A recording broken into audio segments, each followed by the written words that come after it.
ರೇಣುಕಾಸ್ವಾಮಿ ಕೊಲೆ ಪ್ರಕರಣದಲ್ಲಿ ಇವತ್ತು ನಟ ದರ್ಶನ್ ಪವಿತ್ರ ಗೌಡ ಎಲ್ಲರೂ ಕೂಡ ಕೋರ್ಟ್ಗೆ ಹಾಜರಾಗಿದ್ದರು.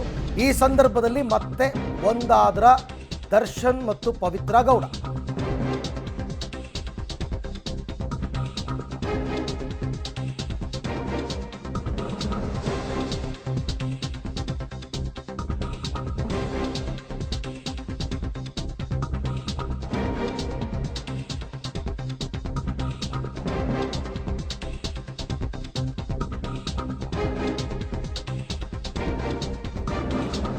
ಓಕೆ, ಇವತ್ತು ಕೋರ್ಟ್ ಹಾಲ್ನಲ್ಲಿ ದರ್ಶನ್ ಮತ್ತು ಪವಿತ್ರ ಗೌಡ ಇಬ್ಬರು ಕೂಡ ಗಪ್ಚುಪ್ಪಾಗಿದ್ದರು. ಆದರೆ ಕೋರ್ಟ್ ಪ್ರೊಸೀಡಿಂಗ್ಸ್ ಮುಗಿತಾ ಇದ್ದ ಹಾಗೆಯೇ ಲಿಫ್ಟ್ನಲ್ಲಿ ಪರಸ್ಪರ ಇಬ್ಬರು ಕೂಡ ಮಾತನಾಡ್ಕೊಂಡಿದ್ದಾರೆ. ಈ ಸಂದರ್ಭದಲ್ಲಿ ದರ್ಶನ್ ನಂಬರ್ಗಾಗಿ ಮುಗಿಬಿದ್ದಿದ್ದಾರೆ ಪವಿತ್ರ ಗೌಡ. ಅಂದರೆ ದರ್ಶನ್ ಆಗಾಗ್ಗೆ ಫೋನ್ ನಂಬರ್ ಚೇಂಜ್ ಮಾಡ್ಕೋತಾ ಇರ್ತಾರೆ. ಹೊಸ ನಂಬರ್ ಅವ್ರ ಹತ್ರ ಇರಲಿಲ್ಲ ಅಂತ ಅನಿಸುತ್ತೆ. ಹಾಗಾಗಿ ದರ್ಶನ್ ಅವರ ಬಳಿ ಕೇಳಿ ಫೋನ್ ನಂಬರನ್ನು ಪಡ್ಕೊಂಡಿದ್ದಾರೆ ಪವಿತ್ರ ಗೌಡ. ಈ ರೇಣುಕಾಸ್ವಾಮಿ ಕೊಲೆ ಕೇಸಲ್ಲಾಗಿ ಜೈಲಿಗೆ ಹೋಗಿ ಬಂದ ಮೇಲೆ ಇಬ್ಬರು ಕೂಡ ನಾನೊಂದು ತೀರಾ ನೀನೊಂದು ತೀರಾ ಅನ್ನೋ ಹಾಗೆ ಇದ್ದರು. ಕಳೆದ ಬಾರಿ ಕೋರ್ಟ್ಗೆ ಹಾಜರಾದಾಗ ಮುಖನೂ ಕೂಡ ಒಬ್ರಿಗೊಬ್ರು ನೋಡಿರಲಿಲ್ಲ. ಆದರೆ ಇವತ್ತು ಪರಸ್ಪರ ಒಬ್ರಿಗೊಬ್ರು ಮಾತಾಡಿದ್ದಾರೆ, ಫೋನ್ ನಂಬರನ್ನು ಪಡ್ಕೊಂಡಿದ್ದಾರೆ ಪವಿತ್ರ ಗೌಡ ಅಂತಕ್ಕಂಥದ್ದು ಈಗ ಗೊತ್ತಾಗಿದೆ.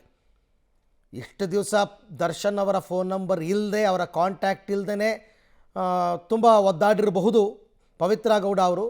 ಬಟ್ ಈಗ ದರ್ಶನ್ ನಂಬರನ್ನು ಪಡ್ಕೊಂಡಿದ್ದಾರೆ. ಈ ಬಗ್ಗೆ ಮತ್ತಷ್ಟು ಮಾಹಿತಿ ನನ್ನ ಕೊಲೀಗ ಮುರಳೀಧರ್ ಅವರಿಂದ ಪಡ್ಕೊಳ್ಳೋಣ. ಮುರಳಿ, ಇವತ್ತು ಕೋರ್ಟ್ಗೆ ಹಾಜರಾದ ಸಂದರ್ಭದಲ್ಲಿ ದರ್ಶನ್, ಪವಿತ್ರ ಗೌಡ ಸೇರಿದಂತೆ ಉಳಿದವರು ಏನೇನು ನಡೀತು? ಅರವಿಂದ್, ಏನಂದರೆ ಪ್ರಮುಖವಾಗಿ ಇವತ್ತು ರೇಣುಕಾಸ್ವಾಮಿ ಹತ್ಯೆ ಪ್ರಕರಣಕ್ಕೆ ಸಂಬಂಧಪಟ್ಟಂತೆ 17 ಜನ ಆರೋಪಿಗಳು ಕೂಡ ನ್ಯಾಯಾಧೀಶರ ಮುಂದೆ ಹಾಜರಾಗಬೇಕಿತ್ತು. ವಿಚಾರಣೆ ಇತ್ತು, ವಿಚಾರಣೆಗೆ ಹಾಜರಾಗಿದ್ದರು. ಹಾಜರಾದಂಥ ಸಂದರ್ಭದಲ್ಲಿ ಅಂದರೆ ಪ್ರಾಥಮಿಕ ಹಂತದ ಸಂದರ್ಭದಲ್ಲಿ ಕಲಾಪ ಪ್ರಾರಂಭದ ಸಂದರ್ಭದಲ್ಲಿ ದರ್ಶನ್ ಮತ್ತು ಪವಿತ್ರ ಗೌಡ ಸಾಕಷ್ಟು ದೂರದಲ್ಲಿ ಉಳಿಯುವಂಥ ಒಂದಷ್ಟು ಪ್ರಯತ್ನ ಮಾಡಿದರು. ಯಾಕಂದರೆ ಕೋರ್ಟ್ನ ಒಳಗಡೆ ಪವಿತ್ರ ಗೌಡ ಇದ್ದಂಥ ಸಂದರ್ಭದಲ್ಲಿ ದರ್ಶನ್ ಹೊರಗಡೆ ಇದ್ದರು. ಕೋರ್ಟ್ನ ವಿಚಾರಣೆ ಯಾವಾಗ ಪ್ರಾರಂಭ ಆಯಿತು ಅಂದರೆ ಇವರ ಪ್ರಕರಣದ ವಿಚಾರಣೆ ಯಾವಾಗ ಪ್ರಾರಂಭ ಆಯಿತು ಆ ಸಂದರ್ಭದಲ್ಲಿ ಕೋರ್ಟ್ನ ಒಳಗಡೆ ಬರ್ತಾರೆ. ಆ ಸಂದರ್ಭದಲ್ಲೂ ಕೂಡ ಪವಿತ್ರ ಗೌಡನ ಮಾತಾಡಿಸುವಂಥ ಪ್ರಯತ್ನಕ್ಕೆ ದರ್ಶನ್ ಮಾಡೋದಿಲ್ಲ. ಯಾಕೆಂದರೆ ಪ್ರಕರಣದ ಪ್ರಕ್ರಿಯೆಗಳೇನಿತ್ತು, ವಿಚಾರಣೆ ಏನಿತ್ತು ಅದು ನಡೀತಾ ಇತ್ತು. ಆ ಹಿನ್ನೆಲೆಯಲ್ಲಿ ಆಕೆಯನ್ನು ನೋಡುವಂಥದ್ದು, ಆಕೆಯನ್ನು ಮಾತನಾಡಿಸುವಂಥ ಒಂದು ಯಾವುದಕ್ಕೂ ಕೂಡ ಆತ ಮನಸ್ಸನ್ನು ಮಾಡಿರಲಿಲ್ಲ.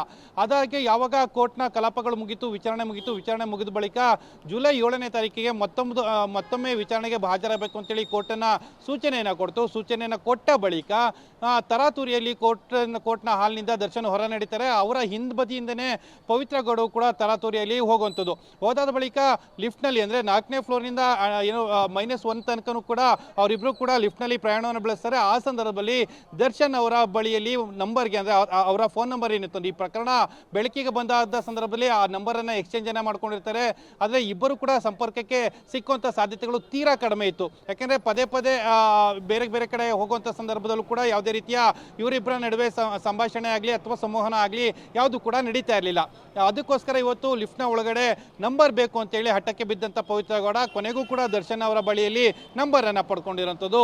ದರ್ಶನ್ ಅವರು ಪವಿತ್ರ ಗೌಡ ಮೊಬೈಲನ್ನು ಪಡೆದುಕೊಂಡು ಅವರ ಏನು ಪರ್ಸನಲ್ ನಂಬರ್ ಏನಿತ್ತು ಅದನ್ನು ಟೈಪ್ ಮಾಡಿಕೊಟ್ಟಿದ್ದಾರೆ ಅನ್ನೋದ್ರ ಬಗ್ಗೆ ಕೂಡ ಮಾಹಿತಿಗಳು ಸಿಗ್ತಾ ಇರೋಂಥದ್ದು. ಯಾಕೆಂದರೆ ಕೋರ್ಟಿಂದ ಹೊರಗಡೆ ಬಂದು ತರಾತುರಿಯಲ್ಲಿ ಪವಿತ್ರ ಗೌಡರಿಂದ ಏನು ತಪ್ಪಿಸ್ಕೊಳ್ಳೋ ಒಂದಷ್ಟು ಪ್ರಯತ್ನಗಳನ್ನು ದರ್ಶನ್ ಮಾಡಿದರು. ಆದರೂ ಕೂಡ ಪವಿತ್ರ ಗೌಡ ಅವರ ಫೋನ್ ನಂಬರ್ ಪಡಿಲೇಬೇಕು ಅಂತೇಳಿ ತೀರ್ಮಾನ ಮಾಡಿದ್ದಂತೆ ಕಾಣಿಸ್ತಾ ಇತ್ತು. ಇವತ್ತು ಆ ಹಿನ್ನೆಲೆಯಲ್ಲಿ ಹೊರಬಂದು ಆತನ ನಂಬರನ್ನು ಕೂಡ ಪಡ್ಕೊಂಡು ಮುಂದಿನ ವಿಚಾರಗಳು, ಯಾಕೆಂದರೆ ಸಾಮಾನ್ಯವಾಗಿ ಅವರಿಬ್ಬರ ನಡುವೆ ಸಂವಹನಗಳು ನಡೀತಾ ಇರಲಿಲ್ಲ ಅನ್ನೋದ್ರ ಬಗ್ಗೆ ಮಾಹಿತಿಗಳಿತ್ತು.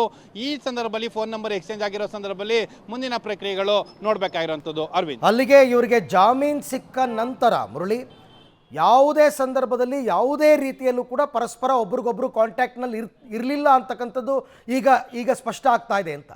ಖಂಡಿತ ಅರವಿಂದ್. ಯಾಕೆಂದರೆ ಪ್ರಮುಖವಾಗಿ ಕಳೆದ ಬಾರಿ ಅಂದರೆ ಹೈಕೋರ್ಟ್ನಲ್ಲಿ ಜಾಮೀನನ್ನು ಪಡೆದುಕೊಳ್ತಾರೆ. ಜಾಮೀನನ್ನು ಪಡ್ಕೊಂಡ ಬಳಿಕ ಲೋಯರ್ ಕೋರ್ಟ್ಗೆ ವಿಚಾರಣೆಗೆ ಬರುವಂಥ ಸಂದರ್ಭದಲ್ಲಿ ಪ್ರತಿ ಬಾರಿಯೂ ಕೂಡ ಅಂದರೆ ಮೊದಲನೇ ಬಾರಿ ವಿಚಾರಣೆಗೆ ಬಂದ ಸಂದರ್ಭದಲ್ಲಿ ಆಕೆಗೆ ಸಮಾಧಾನ ಮಾಡೋಂಥ ಒಂದಷ್ಟು ಪ್ರಯತ್ನಗಳನ್ನು ದರ್ಶನ್ ಮಾಡಿದರು.